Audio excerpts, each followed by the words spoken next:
Hello बच्चा party, बहुत बहुत स्वागत है एक और खूबसूरत लेक्चर के अंदर। आज मैं आपको बताऊंगा इस लेक्चर में वो 5 टॉप एडजस्टमेंट्स जो कैश फ्लो स्टेटमेंट के क्वेश्चन को पूरा करने में मदद करेंगे और मई 26 में बहुत ज़्यादा एक्सपेक्टेड हैं। उससे पहले 3-4 जानकारियाँ दे दूं। मैं इस चैनल पे 3 वीडियोस डेली अपलोड कर रहा हूँ, एक हर एक चैप्टर के कॉन्सेप्ट की, फिर उसके बाद उसकी टॉप एडजस्टमेंट की, फिर उसके बाद उसके मोस्ट एक्सपेक्टेड क्वेश्चन की। इसलिए सब्सक्राइब करके बेल आइकन दबा के 23,000 तक पहुंचाओ, फिर एमसीक्यू भी फ्री में डालूंगा। अगली अनाउंसमेंट, इस वीडियो के डिस्क्रिप्शन में एक लिंक मिलेगा जिसमें पेपर से 2 या 3 दिन पहले भी अगर ले लोगे तो मात्र 30 से 35 घंटे में पूरा एडवांस अकाउंट स्क्रैच से RTP, PYQ, MCQ, question, concept समेत सब कवर हो जाएगा। अगर ऐसी सिचुएशन में फंसे हुए हैं तो बैच का फायदा जरूर लो। उसकी जानकारी के लिए ऊपर दिए गए नंबर पर आप मुझे डीएम भी कर सकते हो। एक वीडियो और बनाई है मैंने पेपर प्रेडिक्शन की, जिसमें हर एक चैप्टर के हर एक टॉपिक से बताया है कहाँ से पेपर एक्सपेक्टेड है, कहाँ से क्वेश्चन एक्सपेक्टेड है, उसे देखना ना भूलें। अब इस जानकारी के बाद शुरू करते हैं बिना किसी देरी के, लेके प्रभु का नाम, top 5 adjustments cash flow statement. और ये जो 3 वीडियोस डेली आ रही हैं ये चैप्टर वाइज आ रही हैं। कल बायबैक की 3 डाली थी, आज कैश फ्लो की, फिर अमेलगमेशन की डालूंगा, इसलिए सब्सक्राइब करके बेल आइकन दबाना बहुत जरूरी है। और पूरी प्लेलिस्ट, इन तीनों सीरीज की पूरी प्लेलिस्ट का लिंक भी इस वीडियो के डिस्क्रिप्शन में आपको मिल जाएगा। सबसे पहली एडजस्टमेंट जो एक्सपेक्टेड है मई 26 के अंदर कैश फ्लो स्टेटमेंट में जो देखने को मिलेगी आपको, वो है टैक्स, प्रोविजन फॉर टैक्स। अब प्रोविजन फॉर टैक्स में बच्चों को दिक्कत होती है। क्या दिक्कत होती है? कई बार उनसे कह दिया जाता है कि जो फिगर लिखी हुई है डायरेक्टली उसे उठा करके पोस्ट कर दो। कई बार उन्हें अकाउंट बनाने की जरूरत पड़ जाती है। कभी कुछ बच्चा सोचता है अलग अलग क्वेश्चन में अलग अलग ट्रीटमेंट होता है। मैं तुमसे कह रहा हूँ तुम्हें कुछ भी नहीं करना। अगर पेपर में आया कैश फ्लो स्टेटमेंट का क्वेश्चन और तुम्हें उसमें दिखाई दिया प्रोविजन फॉर टैक्स, आंख बंद करके ये अकाउंट बनाओ। सर लेकिन ज़्यादा टाइम नहीं लगेगा। नहीं, अकाउंट 1 मिनट का है और जल्दी बिल्कुल सही सही सही एकदम सटीक ट्रीटमेंट कराएगा तुमसे। दूसरे ट्रीटमेंट में तुम टाइम भी ज़्यादा लगाओगे और दिक्कत में भी फंसोगे। प्रोविजन फॉर टैक्स का अकाउंट बना दो। कैसे बनेगा? बिल्कुल सिंपल तरीके से बनेगा। ऐसे बनेगा, जो ओपनिंग बैलेंस है प्रोविजन फॉर टैक्स का वो यहाँ लिख दो। जो क्वेश्चन ने statement of profit and loss में प्रोविजन फॉर टैक्स लिखा हुआ है, यानी करंट ईयर में कितना प्रोविजन बनाया गया है टैक्स के लिए, उसे यहाँ लिख दो बाय P&L के नाम से। जितना टैक्स पेड है वो यहाँ आएगा टू बैंक के नाम से, और क्लोजिंग बैलेंस यहाँ आएगा। इस प्रकार से अकाउंट बनता है। इस प्रकार से अकाउंट बनता है। ओपनिंग बैलेंस यहाँ, क्लोजिंग बैलेंस यहाँ, करंट ईयर का जो प्रोविजन बनाया टैक्स के लिए वो यहाँ, और जितना टैक्स पे किया है वो यहाँ। ये जनरली बैलेंसिंग फिगर के तौर पे निकल के आता है। ये 3 चीज़ें क्वेश्चन में गिवन होती हैं और ये वाला पार्ट हमारा बैलेंसिंग फिगर के तौर पे निकल के आता है।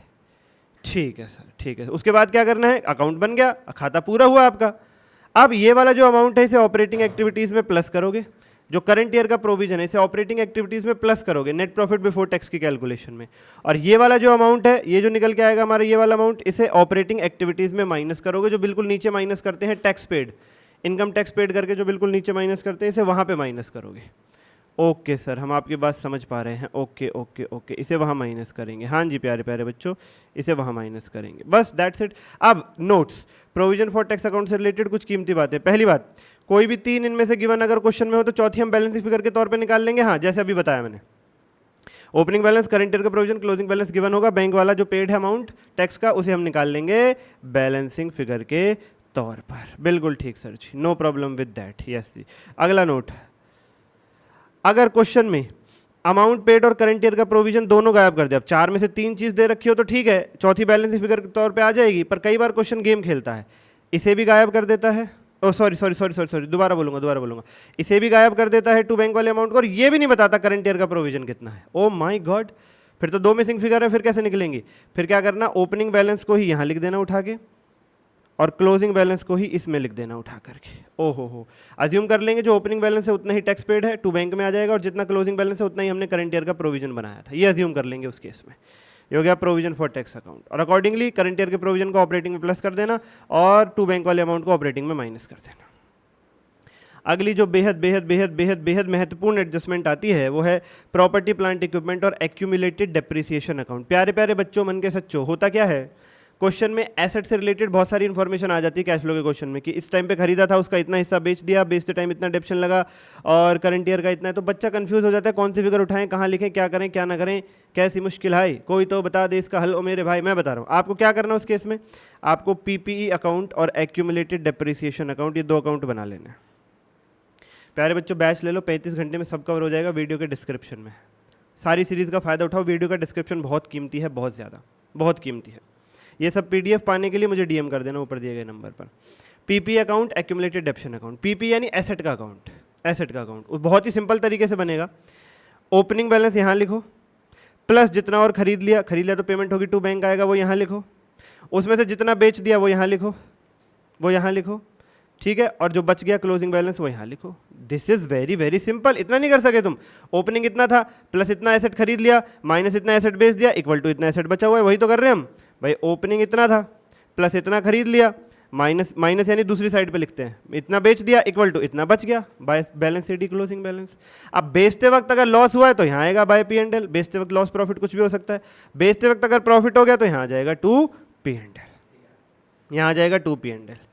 उससे सारी इन्फॉर्मेशन एक जगह एकत्रित हो जाती है, हमारी सारी इन्फॉर्मेशन एक जगह एकत्रित हो जाती है। ये बॉन्ड्स क्या है सर? कई बार क्वेश्चन में लिखा होता है, एक स्टडी मेटल के क्वेश्चन में भी एडजस्टमेंट है कि हमने एसेट खरीदा और बदले में बॉन्ड इशू किए हैं या शेयर इशू किए हैं, तो ऐसे केस में यहाँ पे टू बॉन्ड आ जाएगा एसेट अकाउंट में, और शेयर इशू किए हैं तो शेयर कैपिटल आ जाएगा। ओके सर, भाई एसेट खरीद रहे हो और पेमेंट कर रहे हो तो टू बैंक आएगा, ये रहा ऊपर। पर एसेट खरीद रहे हो और बदले में पेमेंट कैश या बैंक से ना करके बॉन्ड या शेयर से कर रहे हो तो टू बॉन्ड या टू शेयर कैपिटल आएगा। ठीक है सर, ओके सर। तो बहुत ही सिंपल है, ओपनिंग बैलेंस प्लस इतने और खरीद लिया एसेट, माइनस इतना बेच दिया, इक्वल टू इतना बचा हुआ। बेचते वक्त लॉस तो यहाँ, बेचते वक्त प्रॉफिट तो यहाँ। बॉन्ड शेयर इशू किए हैं तो टू बॉन्ड या टू शेयर कैपिटल आ जाएगा। This is it. कई बार क्वेश्चन में लिखा होता है एसेट रिटन ऑफ, वो भी यहाँ बाय P&L के नाम से आएगा। देखो मैंने एरो लगा के लिखा हुआ है, same if written off. Asset को बेचते वक्त लॉस हो तो भी एसेट अकाउंट में बाय P&L के नाम से आएगा। एसेट को अगर आप राइट ऑफ कर रहे हो वो भी एक लॉस ही होता है, राइट ऑफ कर देना मतलब बुक से हटा देना, वो भी एक लॉस ही होता है, वो भी बाय P&L के नाम से आएगा यहाँ पर। Okay sir ji, absolutely no problem with this, absolutely no problem with this. ठीक है सर। सर एक पॉइंट रह गया, बाय एक्यूमुलेटेड डेप्रिसिएशन, ये क्या है? आओ प्यारे बच्चों ये भी बता देता हूँ। एक्यूमुलेटेड डेप्रिसिएशन क्या होता है? किसी भी एसेट पर जब से उसे खरीदा है तब से लेकर जिस दिन ये अकाउंट बना रहे हो आज तक की डेट का टोटल डेप्रिसिएशन। एक्यूमुलेटेड यानी इकट्ठा, एक्यूमुलेटेड डेप्रिसिएशन यानी इकट्ठा आज तक का टोटल डेप्रिसिएशन अकाउंट। जिस भी एसेट के लिए आप एक्यूमुलेटेड डेप्रिसिएशन अकाउंट बनाते हो, मतलब उसका आप वो अकाउंट बना रहे हो कि जिस दिन इसे खरीदा था उस दिन से लेकर आज तक इस पे कितना डेप्रिसिएशन लग चुका है। ईयर वाइज ही बनाते हैं ये भी, इसलिए भी इसमें भी ओपनिंग क्लोजिंग बैलेंस आते हैं। तो एक्यूमुलेटेड डेप्रिसिएशन का ओपनिंग बैलेंस यहाँ आ जाएगा, करंट ईयर में जितना डेप्रिसिएशन और लगा दिया वो यहाँ जाएगा, ये हो गया टोटल डेप्रिसिएशन आज तक का। साल के शुरू में इतना था, इतना और लगा दिया। ठीक है सर। माइनस कर दो वो डेप्रिसिएशन जितना एसेट आपने बेच दिया है। क्यों? वो तो अब इस अकाउंट में आना नहीं, वो एसेट तो बिक गया, हट गया आपके पास से, उसे हटाओ, 2PP और इक्वल टू क्या निकल के आ जाएगा? Closing depreciation. क्लोजिंग डेप्रिसिएशन भाई, ओपनिंग में डेप्रिसिएशन इतना था, प्लस इतना और लगा दिया, माइनस इतना हटा दिया, तो ये क्या बचा? Closing. Opening plus current year depreciation minus जो हटा दिया डेप्रिसिएशन वो इक्वल टू क्लोजिंग डेप्रिसिएशन। ठीक है। 2PP total depreciation till date on asset sold या रिटन ऑफ। यहां पे कौन सा अमाउंट आता है? इसमें कौन सा अमाउंट आता है? जो एसेट आपने बेच दिया, उसे जब खरीदा था तब से लेकर सेल की डेट तक का total depreciation. Accumulated depreciation account क्या है?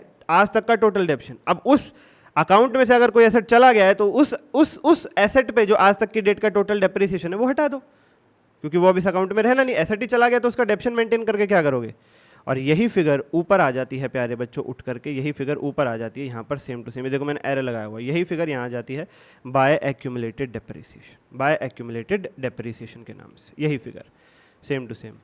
अगर कोई एसेट आपने राइट ऑफ किया है तब भी यही ट्रीटमेंट करोगे, तब भी यही ट्रीटमेंट करोगे। ठीक है सर, ठीक है सर। प्यारे प्यारे बच्चों, now listen to me very very carefully, now listen to me very very carefully. Yes sir ji. Accumulated depreciation का एक और नाम होता है प्रोविजन फॉर डेप्रिसिएशन अकाउंट। लिख लीजिएगा कहीं पर, एक्यूमुलेटेड डेप्रिसिएशन का एक और नाम है प्रोविजन फॉर डेप्रिसिएशन अकाउंट। ठीक है सर।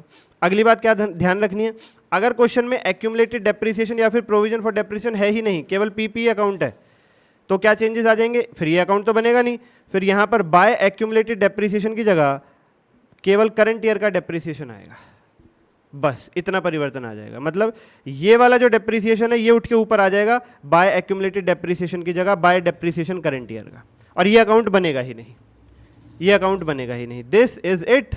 उसके बाद ये जो परचेज वाला अमाउंट है ये आपका इन्वेस्टिंग एक्टिविटीज़ में माइनस होगा, क्योंकि एसेट खरीदा है, इन्वेस्टिंग में जाएगा, खरीदा है तो पेमेंट हुई है तो माइनस में जाएगा। ये जो profit on sale of fixed asset है इसका क्या करते हैं? इसे लेस करते हैं ऑपरेटिंग में, लेस करते हैं ऑपरेटिंग में।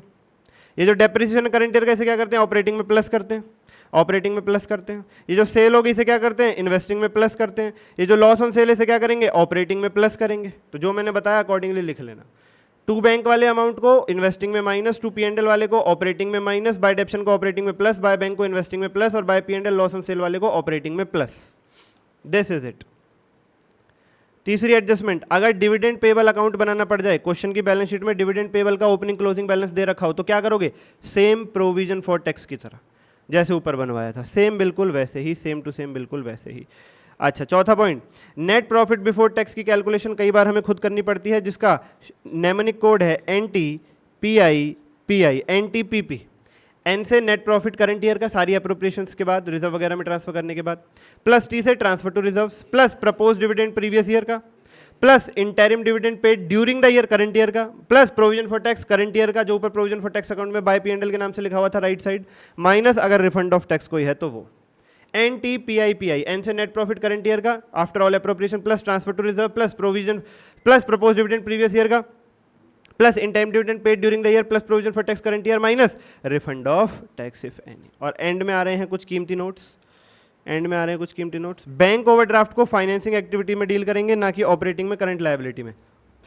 बैंक ओवरड्राफ्ट एक फाइनेंसिंग आइटम है। Risk free short term investments cash and cash equivalent में जाएगी। अगर क्वेश्चन में लिखा है risk free short term investment, तो उसे कैश एंड कैश इक्विवेलेंट की तरह ट्रीट करेंगे। और अगर बता ही नहीं रखा तो तुम्हारे ऊपर है, रिस्क फ्री अज्यूम करो या ना करो। रिस्क फ्री अज्यूम करोगे तो कैश एंड कैश इक्विवेलेंट में लेना, रिस्क फ्री अज्यूम नहीं करोगे तो फिर वो करंट एसेट के तौर पे ऑपरेटिंग में ट्रीट होगा शॉर्ट टर्म इन्वेस्टमेंट में। अच्छा, अगर क्वेश्चन में लिखा है डिविडेंड ओनली प्रपोज, तो वो कॉन्टिजेंट लायबिलिटी, उसका कुछ नहीं करना, उसे इग्नोर करना, ठीक है, ओके। और अभी तक लाइक नहीं किया, लाइक ठोक दो, डिविडेंड का ट्रीटमेंट आ रहा है। सब्सक्राइब करो, बेल आइकन दबाओ, MCQ फ्री में पाओ। बैच जरूर लो, वीडियो के डिस्क्रिप्शन में। इंटरिम डिविडेंड, जो आपने इंटरिम डिविडेंड का मतलब होता है करंट ईयर का डिविडेंड करंट ईयर में ही पे कर दिया, उसे करंट ईयर की कैश फ्लो स्टेटमेंट में NPBT में प्लस करते हैं और फाइनेंसिंग में माइनस करते हैं।